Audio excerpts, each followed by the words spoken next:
अस्सलाम वालेकुम। उम्मीद है आप लोग सभी खैरियत से होंगे। Welcome to Ubaid sales. आज की वीडियो कोई ख़ास अच्छी खबरों के साथ नहीं है, क्योंकि एक तो ट्रेजिक मोमेंट ये हुआ है कि टर्की और सीरिया में अर्थक्वेक आया है। उस जल्जले का मैग्नीट्यूड काफ़ी हाई था, 7.8 रिक्टर स्केल का जल्जला था। तो उस वजह से काफ़ी सारे लॉसेस हुए हैं। अभी तक की जो रिपोर्ट है, जब मैं वीडियो बना रहा हूँ, 2300 people have lost their lives.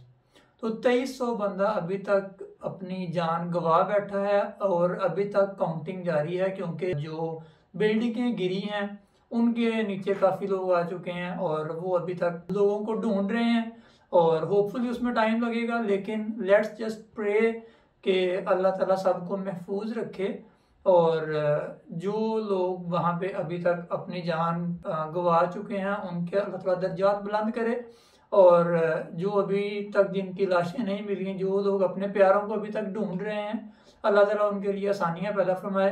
तो ये एक बड़ा ही दिल दहला देने वाला मरहला है हम सब मुस्लिम वर्ल्ड के लिए, और हमें अभी ये चाहिए कि हम लोग उनको सपोर्ट करें और उसके लिए मॉरल सपोर्ट जितनी हो सके वो की जाए। और उसके अलावा हम लोग उनके लिए जो पाकिस्तान फाइनेंशियली कोई हेल्प कर सकता है वो करे। इसमें इंडिया का रोल बड़ा इंपॉर्टेंट है, क्योंकि अभी इंडिया ने आई थिंक 10 मिलियन के अराउंड उन्होंने पैकेज अनाउंस किया है, जो कि वो उधर भेजे हैं टर्की में। तो ये एक बड़ी अच्छी चीज़ है कि जो नेबरिंग कंट्रीज हैं वो उनको सपोर्ट कर रहे हैं और हमें भी करनी चाहिए जो हम लोग कर सकते हैं। आल्दो हम लोग इस पोजीशन में नहीं है, लेकिन फिर भी हमें जो हमारे हाथ में है हमें उनके लिए करना चाहिए। उन्होंने हमें सपोर्ट किया हमारे मुश्किल टाइम में, तो हमें भी उनके साथ अब खड़े होना चाहिए, एटलीस्ट मॉरली। तो उनके लिए आप लोग सभी दुआ करें, अल्लाह ताला उनके लिए आसानियां पैदा करे, वो लोग इस मुश्किल वक्त से गुजर जाएं। और उनकी तरफ से कोई अच्छी खबर है, क्योंकि जल्जला जब आता है, एक जल्जला एक दफा आ जाता है लेकिन उसके बाद उसके आफ्टर शॉक्स आते हैं। तो कुछ देर पहले की जो रिपोर्ट थी, आफ्टर शॉक्स आए और उसका भी 7.5 के राउंड अबाउट उसका मैग्नीट्यूड था, तो वो भी कम नहीं था। उसकी वजह से फिर नुकसान हुआ। तो ये अल्लाह करे कि ये रुक जाए, बिकॉज अर्थक्वेक के बाद कुछ प्रोलॉन्ग्ड आफ्टर शॉक, इसके प्रोलॉन्ग्ड रिजल्ट्स आते हैं। तो लेट्स जस्ट प्रे, अपने मुसलमान भाइयों बहनों के लिए दुआ करें कि अल्लाह ताला उनके लिए आसानियां पैदा करे। उसके बाद दूसरी न्यूज हमारे अपने मुल्क से है, जो कि हमारी सेंट्रल गवर्नमेंट पीडीएम का इत्तेहाद है, उनकी गवर्नमेंट है। उनकी तरफ से न्यूज ये है कि इमरान खान ने सेहत कार्ड अनाउंस किया हुआ था पंजाब में और केपीके में। तो अभी तक की न्यूज ये है कि पंजाब में जो सेहत कार्ड अनाउंस किया हुआ था वो हमने खत्म कर दिया है। मतलब हमारी गवर्नमेंट ने, क्योंकि पाकिस्तानी गवर्नमेंट है तो हमारी हुई, तो हमारी गवर्नमेंट ने सेहत कार्ड को खत्म कर दिया। तो ये एक बहुत ही बुरी खबर है हमारे लिए। उसकी वजह ये है कि सेहत कार्ड, नंबर 1 तो ये कि हमारे अपने पैसे थे, हमारे पैसों से ही हमारा इलाज हो रहा था, कोई गवर्नमेंट हमें एडिशनल फंड नहीं दे रही थी। ठीक है, हम लोग टैक्स पे करते हैं, हम लोग जो भी चीज परचेज कर रहे होते हैं उस पर हम लोग टैक्स दे रहे हैं, फिर हम लोग इनकम टैक्स दे रहे हैं, कोई ऑटोमोबाइल लेते हैं उस पर टैक्स देते हैं, इलेक्ट्रॉनिक्स लेते हैं उस पर हम लोग टैक्स देते हैं। मतलब हर तरह की परचेज पे हम लोग टैक्स दे रहे हैं। हम लोग बैंकिंग कर रहे हैं, बैंकिंग में टैक्स दे रहे हैं, ट्रांजेक्शन करते हैं उसमें हम लोग टैक्स देते हैं।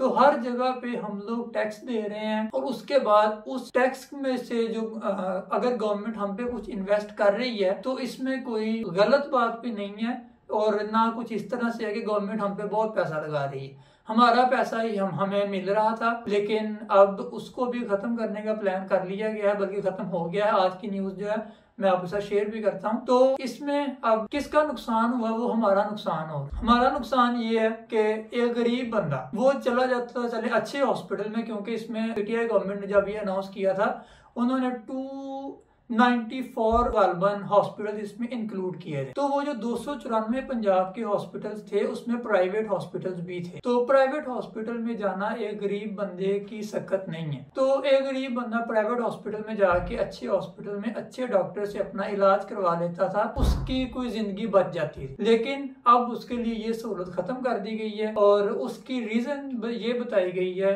कि क्योंकि हम लोग इस टाइम डिफॉल्ट होने के एज पे खड़े हैं। स्टेट बैंक ऑफ पाकिस्तान का अपना ट्वीट है जिसमें वो कह रहा है हमारे पास $10 बिलियन सिर्फ रह गए हैं।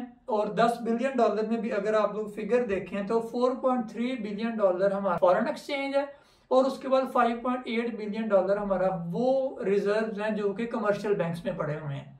तो मतलब हम लोग सिर्फ $10 बिलियन के साथ इस टाइम खड़े हैं।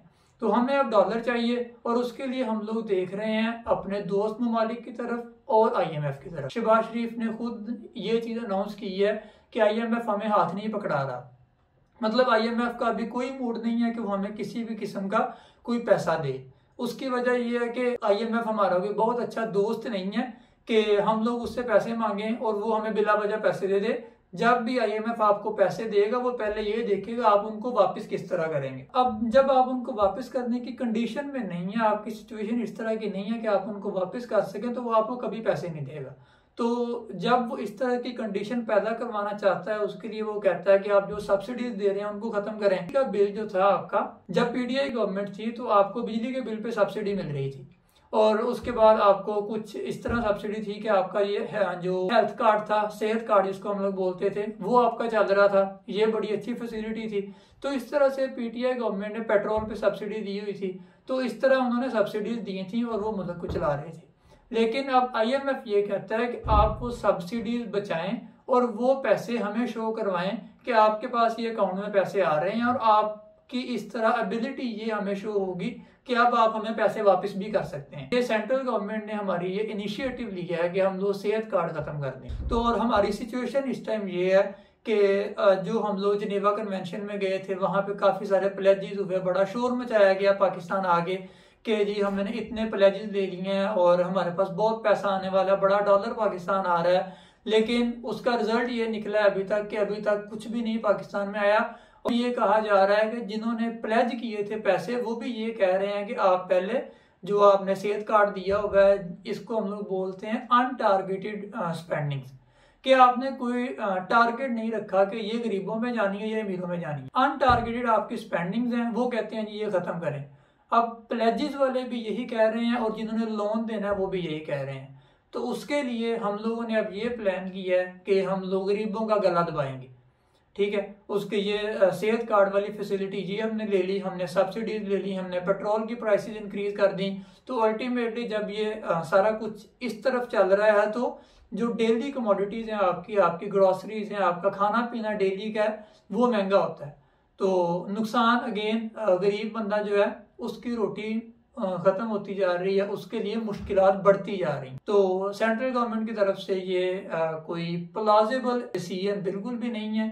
उन्होंने जो भी सोच के नो डाउट उन्होंने डॉलर लेने के लिए ही ये सब कुछ किया है, लेकिन इवन देन इसमें उन्होंने गरीब है, लोअर तबका है, उसको उन्होंने मारा है, उसको उन्होंने पिछाड़ने की कोशिश की है, उसको उन्होंने डिप्राइव कर रहे हैं बेसिक फैसिलिटीज से। तो ये एक बड़ी ही बुरी न्यूज़ थी हमारे लिए कि हमें एक बेसिक फैसिलिटी जो मिल रही थी वो भी अब नहीं मिलेगी। उसके बाद एक और न्यूज़ जो कल की ही है, एक दिन पहले संडे की है, उसमें यह है कि परवेज मुशर्रफ वो इंतकाल कर गए हैं।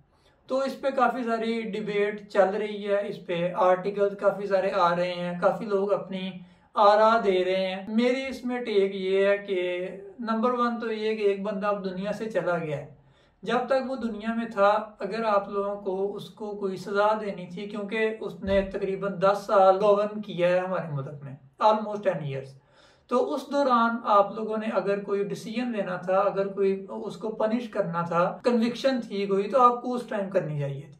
तो अगर आप लोग उस टाइम कुछ नहीं कर सके, उसका क्योंकि टेन्योर 10 साल का था, उसमें उसने अच्छे काम भी किए और इतना फरिश्ता कोई नहीं होता कि सिर्फ अच्छे काम ही करता रहे, कोई बुरी मिस्टेक ना हो, मिस्टेक हो या इंटेंशन हो, जो भी हो। क्योंकि अमेरिका के साथ सलाम दुआ करना, हवाई अड्डे देना, लाल मस्जिद वाला मसला, कारगिल वार, ये सारा कुछ उसके प्रोफाइल में लिखा हुआ है जिसपे कंट्रोवर्सी है।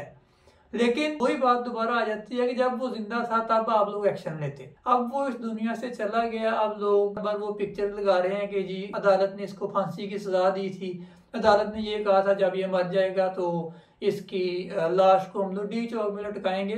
तो ये चीज़ें जो भी एक्शन हमें लेना चाहिए था वो उसके जिंदा होते लेना चाहिए था। मरने के बाद अब हमें इस्लाम भी यही कहता है कि जो दुनिया से चला गया उसको अच्छे लफ्ज़ों में याद रखो। तो अब हमें ये चाहिए कि हम लोग इस सारे पास्ट को भूल जाएं, क्योंकि अब हम लोग उसको अनडू नहीं कर सकते। तो अब हम लोग सारे को भूल के एक नया स्टार्ट लें और होपफुली जो अगले आने वाले चीफ है, अब हमारा जो नया चीफ आ गया उससे हम लोग कुछ एक्सपेक्ट करें कि वो हमारे मुल्क को पॉलिटिशियंस के साथ मिलकर राह रास्त पे लाएगा और हम लोग तरक्की की तरफ जाएंगे। तो जो इसके अलावा बुरी चीज़ें चल रही हैं सोशल मीडिया पे, उनको इग्नोर करके पॉजिटिव्स को ऊपर लाएं ताकि हम लोग कुछ पॉजिटिव स्प्रेड कर सकें। Thank you and see you in the next video. If you like this one, don't forget to subscribe. Bye.